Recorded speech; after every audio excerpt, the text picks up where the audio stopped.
Oh, that's so annoying. You want a hair tie? Where's Nate? Why did I join this meeting when it's being recorded?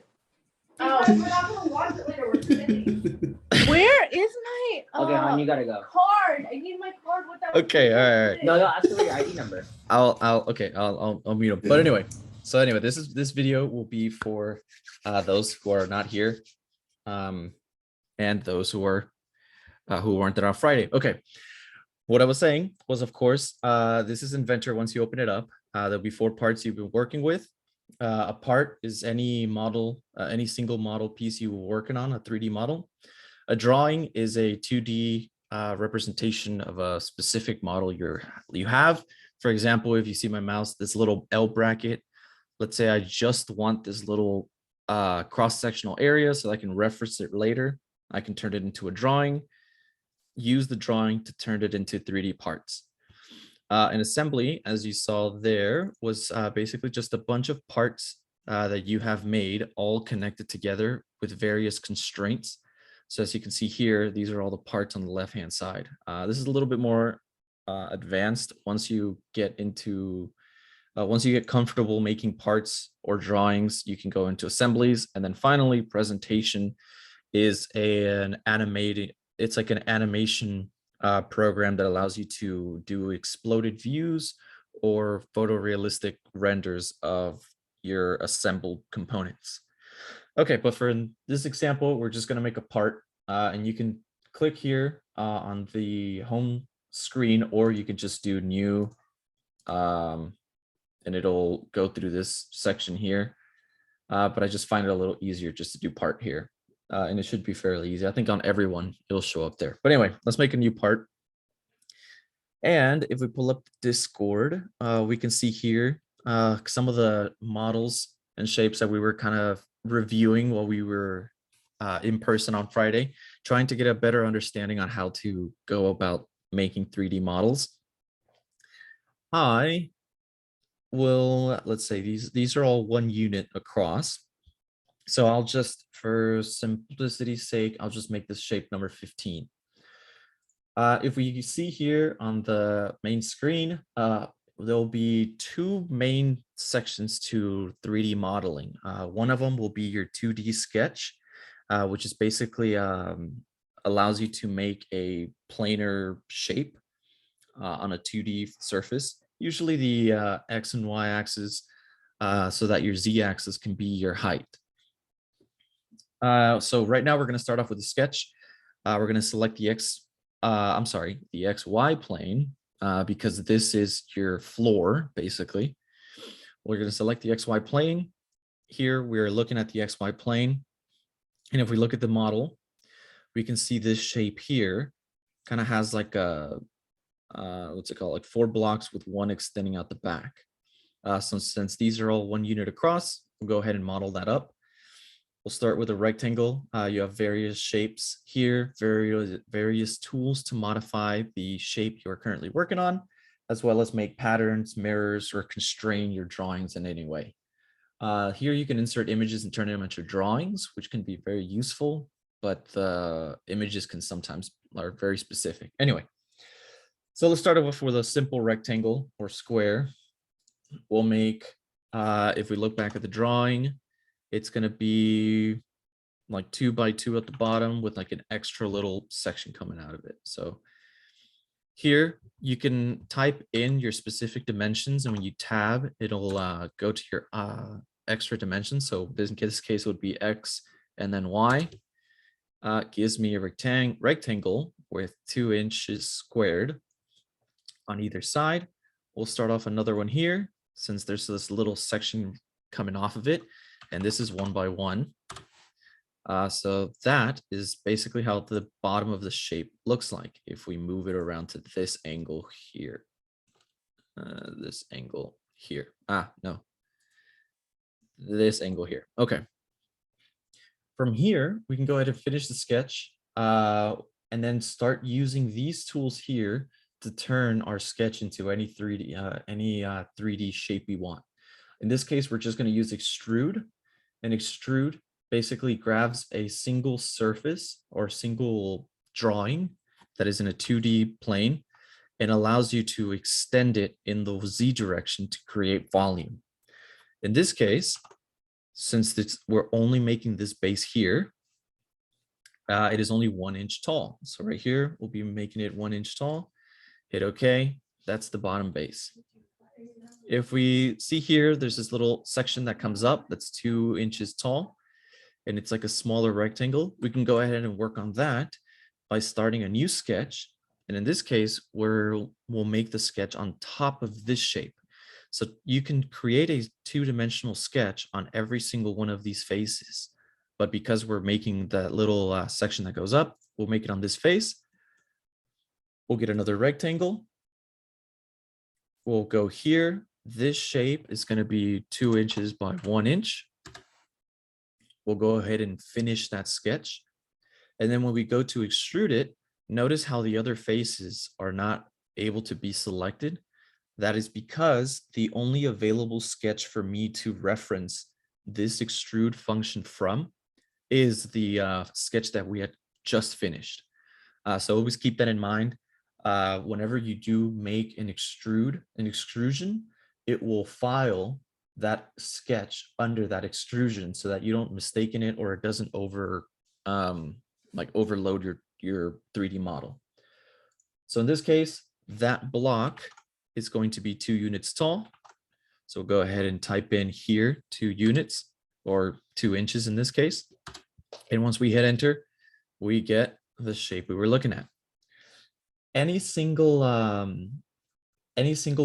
modification you do in order to create a 3D model will give you come on, get out of there. Okay, every single modification you do to your 3D model will give you a set of properties right here. These properties are very similar for each and every one of these tools you have up here. Keep in mind that these are your 3D tools. You are only able to use 3D tools on faces or 2D drawings. You're only able to use these on 2D drawings or on faces of your 3D object. These are to modify your current solid object. So for example, one quick example is this fillet. These angles are a little too sharp. So if we're gonna add a fillet to them, same thing, gives us our little menu with properties. And this is kind of easy to go through. It just basically tells you there's a constant radius edge. So what that means is that there's this radius of this radius that will cut a smooth edge onto the side. And so right here, it's just asking you to select your edges. So whatever edges you click, it'll start smoothing out those edges. Sometimes it can get a little complex, but you can see how the software itself kind of does a good job of just making some complex shapes. So it's kind of an easy way to do it. That's if you want to add a fillet.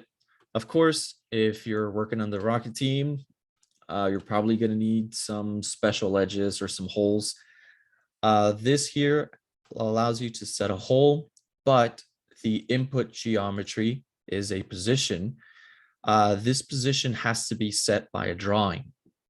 So if you were to make a sketch here on this face, add a line, and let's say we want to make this line right in the center, right there. I want to make another line here, 1 inch down, right there. Now we have a reference point. If we start our hole, it'll allow us to select our starting position, and just going through these options, kind of self-explanatory, what kind of hole you want. Does it want to be clearance, tapered? You can see how it's making different shape holes. And then if you select these options, it'll give you specific thread sizes, but it's a little bit more complex. So we're just going to make a simple hole. We want to make a counter bore, and then we want it to go all the way through. So we'll do that as 1 inch. Oh, that's the diameter. My bad. Don't do that. All right, one more time. There you go. We're going to hole straight through. Oh, there it is, through all. So right now it's making a hole all the way through. If we add a counter bore, it allows us to select or change these sizes. So this, I want it to be 1/2 inch. This is going to be 0.25 inches deep, and then our hole itself is going to be 0.3 inches. And then you can see it makes a perfect little hole through it. So like I said, remember that the sketches you make will be filed under that specific modifier. So in this case, this third sketch, which are these 2 lines I made to reference the center point of this face, is filed under the hole. Same thing with extrusion 2. In order to make this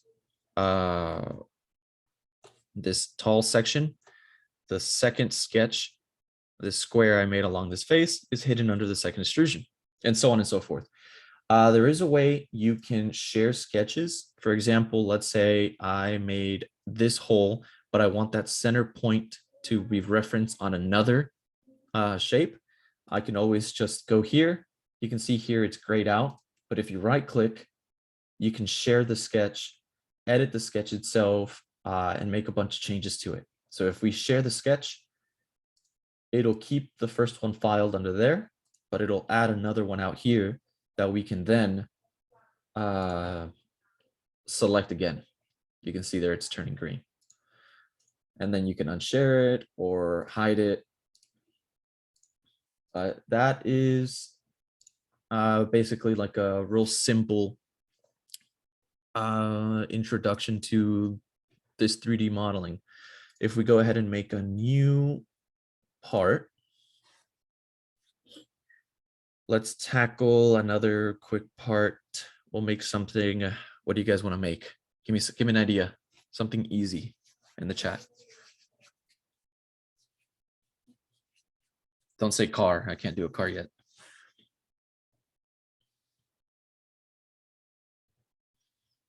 Let's see. A wheel. Okay.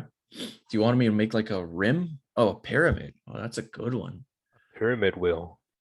A pyramid wheel. Pyramid on a wheel. How about that? I don't think I've ever made a pyramid. That's interesting. I'm sure I can do it. But anyway, okay, let's do a wheel real quick, and then we'll do a pyramid. I'll see how I can tackle the pyramid. Okay, so of course we're going to start off with a wheel. Let's do the XZ plane. In this case, we're going to need a circle. We'll reference the yeah, your 32 gigs of RAM fighting for their life. Hey, come on. I had a little bit of downtime. I was playing a little bit of Cyberpunk with the new update. But anyway, okay, so let's make a wheel. We're going to make this wheel 2 inches wide. And that's the radius, of course. So technically it's 4 inches. Oh, no, I'm sorry. That's diameter. So it's 2 inches in diameter. Make sure you keep that in mind. Don't do like me and mess up your radius with diameter. Okay, so now we're going to make another circle because we want this to be like a hollow wheel. And we can either make another circle or we can select one of these modifications. If we select offset, it'll allow us to offset the current circle at a specific distance away from the circle we made. So in this case, we're just going to make it 0.15 inches bigger. And if we were to take the size of this, if we were to, not all, get out of there.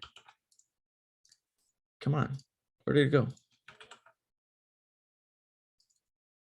My little measure tool is not working.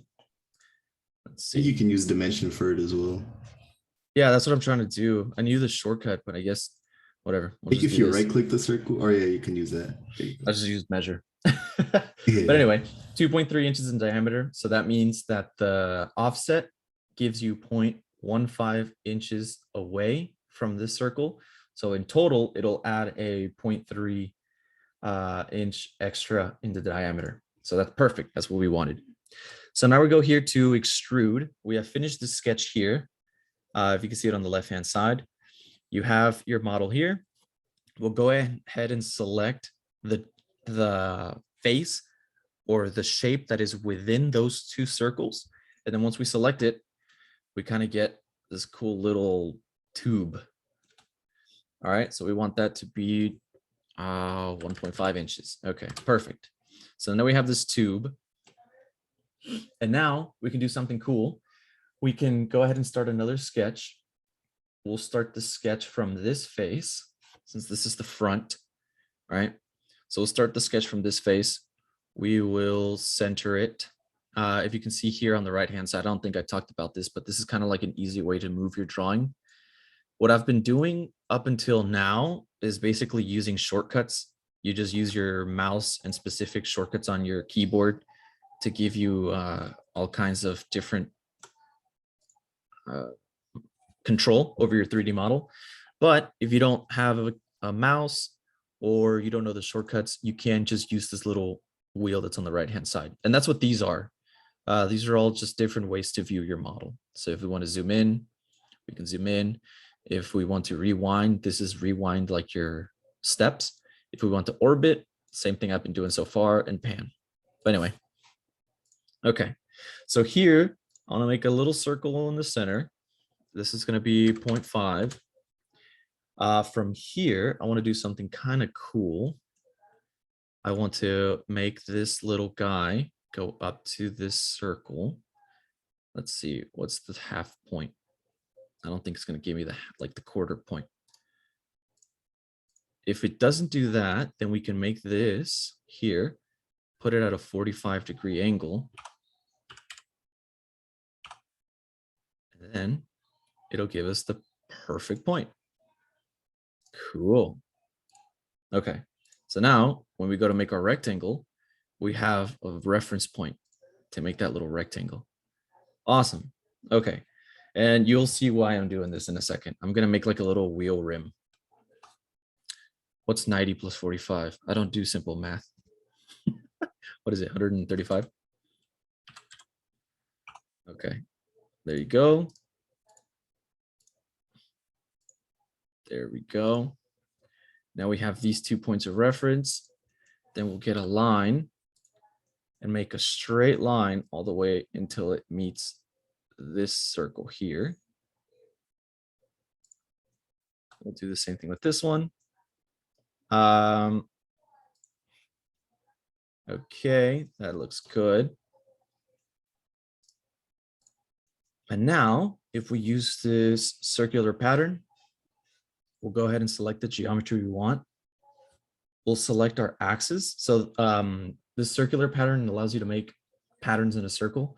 Rectangular pattern is the same thing, but just in a rectangular fashion. So for example, if you want to put bolts at specific intervals, you can see that illustration there. And of course, mirror just mirrors it from one side to the other. And you choose where to mirror it to. So from here, I chose the geometry I want to make into a circular pattern. Here, it allows me to select my axis. So I want this center point to be my axis. I wanted this wheel to have 5 spokes, kind of like those old school rims, and 360 degrees. This measurement measures how many degrees it'll go around. So we'll just do it at 360. It'll set 5 equal drawings at equal intervals around in the circle. And as we go ahead and hit finish, it'll complete this crazy looking shape. From here, I can finish my sketch, go to extrude, select all of these shapes, including the ones in the center. Come on, thing. Don't act up on me right now. We'll go down. There you go. So we'll just add. You can see the little add symbol on the right-hand side of the mouse. Just adds all of the shapes together. Right now it's cutting, but we wanted to join rather than cut. And this is going to be, I'd say, what, 0.5. There you go. Wrong. No, that's too thick of a rim. There you go, 0.3. Okay, so now we have this funky looking thing. Kind of looks like one of those like Mexican, like, what is it called? Those little desserts, those little crunchy cookies. But anyway, if we go ahead and start another sketch, we'll go here. We'll make a line. We'll do it 0.15 away. From here, actually, I want to make it 0.2. Okay. From here, we can make a circle. This is going to be for like the bolts. Do another circular pattern. Select our geometry. Select our axes. It's going to be 5 bolts to make it symmetrical, make it look good. Now we have 5 circles. Finish the sketch. Hit extrude again. This time we're going to select all of them. Now keep in mind, we could use the hole to make 5 identical holes and countersink them. So you could do that. But in this case, it's just a little easier. I just want to make a straight through hole. But anyway, that's my super simple 5-minute car wheel, whatever. Of course, wheels have a little bit more detail than this, but you kind of get an idea that everything that you kind of put your mind to, or you can get an idea of, you can kind of make it as a 3D model. And it's all a matter of finding the balance between your planar 2D face and a 3D shape. So of course, if we use this modify, like if we modify the 3D model, you could do stuff as a little bit more complex, like shift this inner surface down a little bit to give it more like to give it a little bit more of a realistic feel to it. But for the sake of starting off, we'll keep it at that. Okay. And then one more. If we start one more, I want to see how to do that pyramid. I don't think I mean, it sounds easy, but at the same time, it sounds kind of hard. So we start off with a rectangle. We start off with a rectangle. Find the center point. And Adrian, maybe you can help me with this. I don't think I've ever done a pyramid. Okay. All right. This is going to be kind of weird. Are you trying to do like a circular pyramid or just a regular pyramid? No, it's going to be like a regular pyramid, but I mean, it's funny. Just make a big base from a square and then just offset it by, like, I guess, let's say you're going to have 3 different things for your pyramid. I guess you could have a 3-inch base, 2-inch middle part, then a 1-inch top part. You know what I mean? So you can just offset each of the things by 0.5 every time you make a new extrusion. Oh, you're thinking of like a square, like a bunch of cubes. Oh, you're trying to do like a triangular pyramid. Okay. Okay. Yeah. I'm trying to do like a triangular pyramid, because what I was trying to do is have like, you see this, have like, this is gonna get a little complicated. Offset. I mean, low key, you think you can chamfer all of it from a huge block? What? Do you think you can chamfer like just from a cube, like all 4 faces? I guess you could.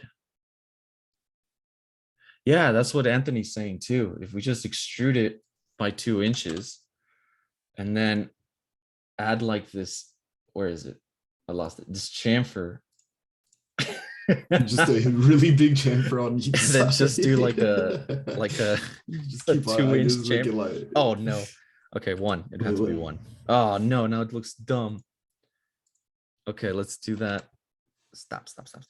Get out of there. It's all 4 edges. If we do 0.5, we're just gonna go up gradually because it's like crying. See? I guess maybe 1 inch would be the perfect. Oh, Yeah, but if as soon as I do 0.999 then. It overlaps. Point. Yeah. Actually, you see that setback thing underneath distance? Click the second option. Maybe like try a higher distance now. Maybe that would work. Nope. Fuck. My bad. I put a dot there when I shouldn't. Okay, yeah, yeah. So you're just gonna have to do 0.999, and then we're just gonna We can chop do off this. the bottom of it, right? We can do this on this side. So if we do 2 and we do this distance and angle. So if we want to do that's 2 inches. perfect. What is the angle of a rectangular pyramid? No idea. So this is a little bit more complicated, because what I was gonna do, I was wondering if you can use this loft feature, but with a single point. I don't think I so. think you can Think try so? that. Yeah, I think I might have done something like that before. So, because what I was thinking of doing is having this, right? And then this is our origin. So we have an offset plane like this, and we offset it by 1. And then from here, we start a new sketch from this work plane. And we make a dot, right? Right. Yep, looking good so far. And we make it up. How is the height supposed to be in a pyramid? I mean, I guess it doesn't matter, right? Oh, no, it'd be another inch. Okay, it'd be another inch. Okay, so what is it, 2 inches? If it has a 2-inch base, it'd have to be 2 inches across, right? And then I so. was wondering if you can just do like this loft feature, and for your sections, you add this section, and then you do this dot. Hey, Yep, there you go. Loft let's works. go. Okay, There's your All right, pyramid. we're running out It's of okay. time. Moment of truth. Woo! All right, now let's make get- it circular. Let's get rid of this work plane. Hey, you yo, go. okay. Your beautiful pyramid. All right. Don't let anybody tell you Ozzy can't do it. For real. Be working All right. under pressure. Exactly. Zoom's calling me out saying the time's running out. Okay. All right. This is going to be a big video, but we have like 6 minutes left. But yeah, if you guys have any questions, go ahead and ask me right now. 3D modeling is really fun and it's kind of easy to get a hang of. It's kind of like almost like building puzzles. It's kind of cool. But if you guys want me to go over anything right now in the next 6 minutes, let me know. Otherwise, I think we're done, and I'll probably stop the recording shoot soon. Maybe for like another time, but just like putting parts together. Oh, sure. Yeah. Yeah, that's a little bit further. Yeah, we can definitely do that. If you kind of wanted me to just what's it called, talk about it real quick. If we hit no. If you can see here, the little assembly open. All right. When you put parts together, you literally have to like constrain your parts. So it's as easy as just placing, looking at your where is it? Right here? Looking at your files. Oh no, it's under. Oh geez, where are my stuff? Yeah, I had that problem too. I don't know where my parts are.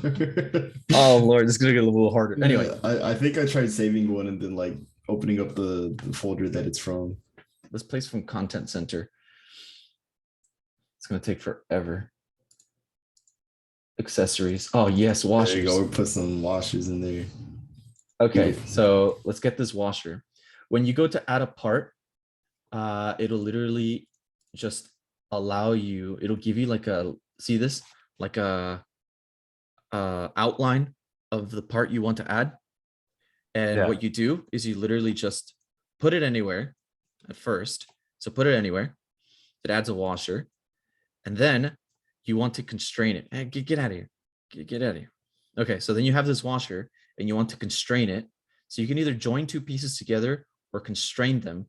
And constrain them allows you to do all kinds of different types of, what is it called? Like whenever two parts interact with each other. So in this case, I want to constrain these two parts. And I want, if you look at this shape here, I want this little circle here, because it's a washer, to align with this circle here. And if you click it, it'll make a funky little sound. And you can see it's constrained it, but you Inside have the to, part. yeah, you have to do different offsets. So in this case, it's inside the part.